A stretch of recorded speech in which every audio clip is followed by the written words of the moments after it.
Nalulungkot sa sinapit ng kanilang batchmate na si Cadet Aldrin Jeff Cudia. Ang mga kapwa niya gagraduate sana sa PMA ngayong linggo. May ulat on the spot si Ian Cruz. Ian? Yes, Rafi, nakausap nga natin ngayon lamang itong top 3 ng PMA Ciclab Diwa class of 2014. Ang class valedictorian nila na si George Leona, salutatorian na si Lisa Dango at ang top 3 na si Billy Kojam.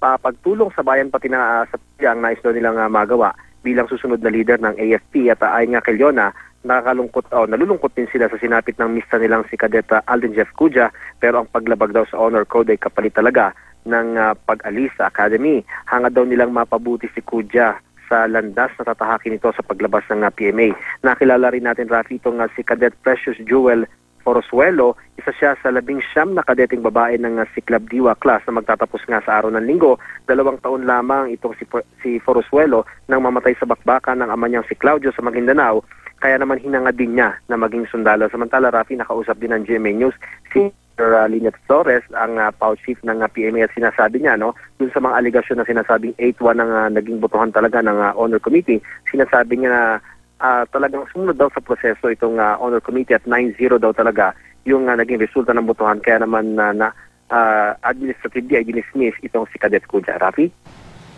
Maraming salamat, Ian Cruz.